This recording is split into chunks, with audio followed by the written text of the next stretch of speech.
But the gradient vector isn't just useful for finding slopes of paths on hillsides. In a conducting material, heat energy will flow from a hot region to a cooler one. The temperature field is a scalar field, while the flow of heat energy, having both magnitude and direction, must be a vector field. It turns out that they too are related.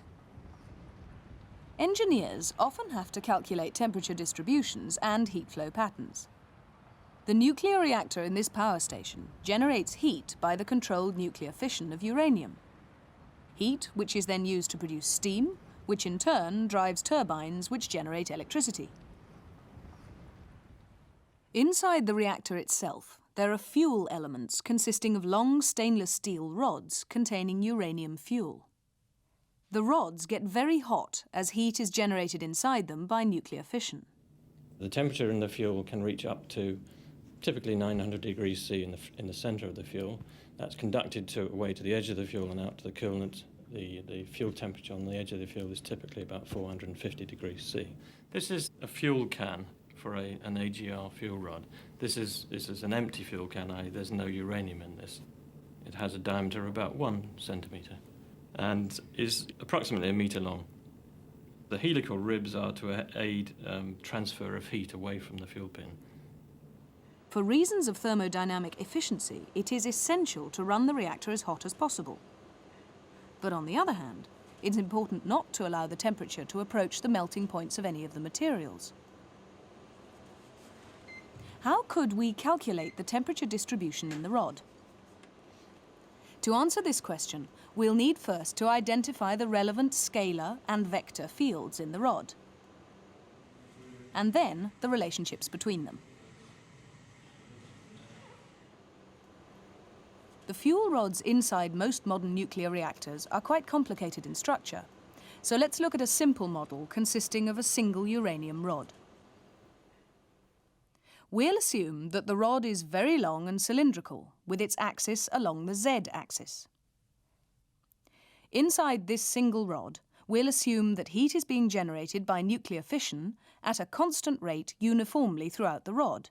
That is, the heat generating is continuous. And we'll also assume that the rod is in its steady state. That is, the temperature varies with position, but is constant in time. The rod will be very hot, but much hotter in the center than on the outside surface where it's in contact with the coolant. The temperature of each point within the rod can be described by the scalar field we'll call capital theta. We're assuming the rod is very long and the heat flow is radial. So, capital theta is a function only of x and y. There's also the field describing the flow of heat energy within the rod. This is a vector field, J. The magnitude of J is the rate of flow of heat energy across unit area, measured in watts per square meter. So, are there any other fields we should model? Well, the heat energy is generated by fission reactions within the rod. So there must be another field which represents the heat energy source, that is, the rate of heat energy generation per unit volume at each point of the fuel rod. This is another scalar field, which we'll call S, and which will be measured in watts per cubic meter. These three fields, the vector field J and the two scalar fields theta and S, must be related in some way. But how? You might not be surprised to know that the flow of heat energy field J is related to the gradient of the temperature field.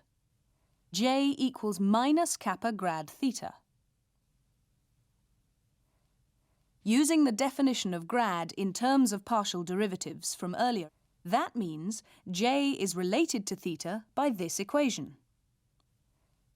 This equation shows that the flow of heat energy is directed against the temperature gradient, i.e. from hot to cold. But where does the heat source field S fit into all this? Well, S is the source of the heat energy produced, while J describes how it flows. So we ought to be able to find a relationship between S and J by energy conservation. And you'll see later how this is done, resulting in this equation. The sum of these two partial derivatives of J is a scalar field, which we call the divergence of J, or div J for short. So, we have the relationship, div J equals S. Now we have two equations relating the fields theta, J and S in the fuel rod. However, we could relate the temperature field theta and the heat source field S directly by a single second-order partial differential equation. I'd like you to have a go at that in a moment. You'll probably find it easier to use these representations of grad and div. See if you can eliminate J from the two equations to get a second-order partial differential equation relating theta and S. This is the equation you should have got. It means that if we know the heat source field S, the thermal conductivity kappa, and the boundary conditions, in this case, that's the constant steady-state temperature on the surface of the rod, we can solve this equation for the temperature field theta. This equation is called Poisson's equation, and it's the basis of calculations of temperature distributions in steady-state heat flow problems. The practical use of this calculation for us is that we need to find, essentially by calculation, what the fuel temperatures are. We need to assure ourselves that the temperatures remain within acceptable limits, and working backwards, we control the power which is generated in that fuel rod to keep the fuel within acceptable limits. Another part of the calculation we have to do is to determine the neutron distribution in the reactor, and again that's a very similar equation. It's a diffusion equation for the neutron density. So again, it's a divergence of the gradient of the neutron flux concentration.